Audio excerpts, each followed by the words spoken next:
La France persiste dans ses tentatives de déstabilisation des pays de l'AES, des projets funestes qui visent plusieurs dirigeants, dont ceux de l'AES en pole position, comme on le disait tantôt. On se retrouve donc dans une forme de guerre de l'ombre qui n'en est pas une. En tout cas, Moscou dénonce des manœuvres françaises de déstabilisation du Burkina, du Mali et du Niger. Et je m'adresse à M. Nadambega.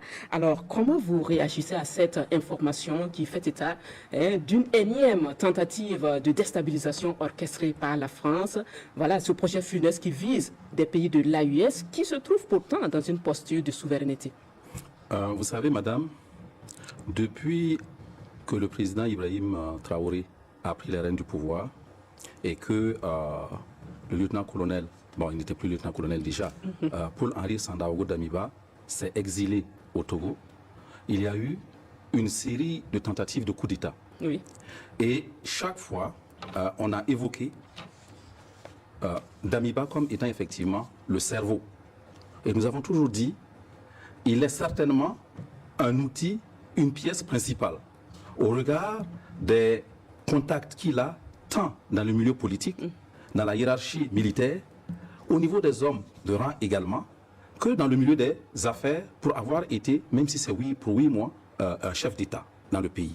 Et que c'est la France qui, parce qu'elle a été effectivement éconduite, est en train de battre des pieds et des mains au regard effectivement des difficultés, des graves difficultés sociales, économiques et politiques qu'elle vit pour pouvoir revenir.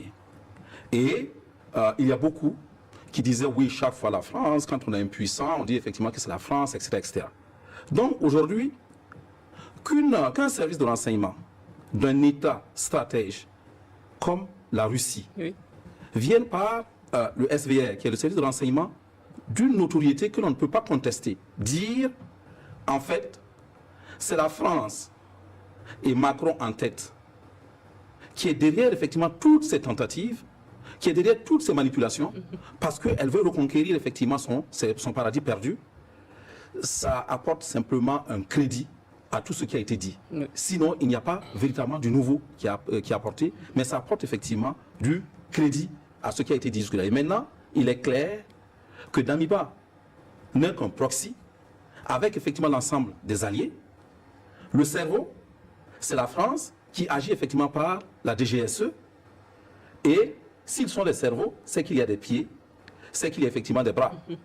Et les bras, c'est tous les terroristes qui sont effectivement leurs supplétifs, qu'ils entretiennent et qui financent d'une manière effectivement ou d'une autre.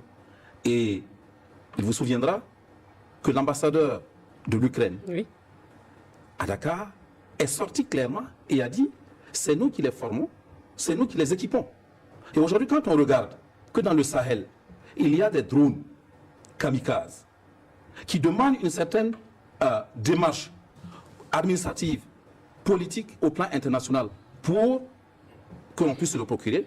Parce que vous savez qu'il y a ce fameux document qu'on appelle effectivement le Hand User Document. Et on se demande qui a les compétences parmi les terroristes pour conduire ces armes. Absolument. Donc, il faut qu'il y ait un État qui accepte de dire auprès du fournisseur, nous nous engageons et de signer les documents qu'il faut à nous assurer que ceci ne tombe pas dans les mains des terroristes pour les avoir. Donc, quand ça tombe dans les mains des terroristes, c'est clair effectivement que ça vient confirmer cela.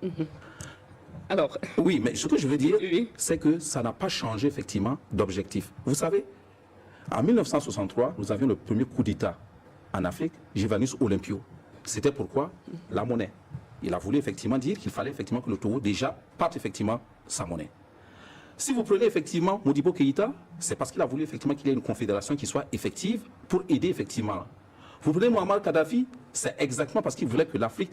Donc, pourquoi on élimine chaque fois les Africains à la tête qui ont une conscience politique claire pour développer la solidarité et l'indépendance, la souveraineté dans leur pays?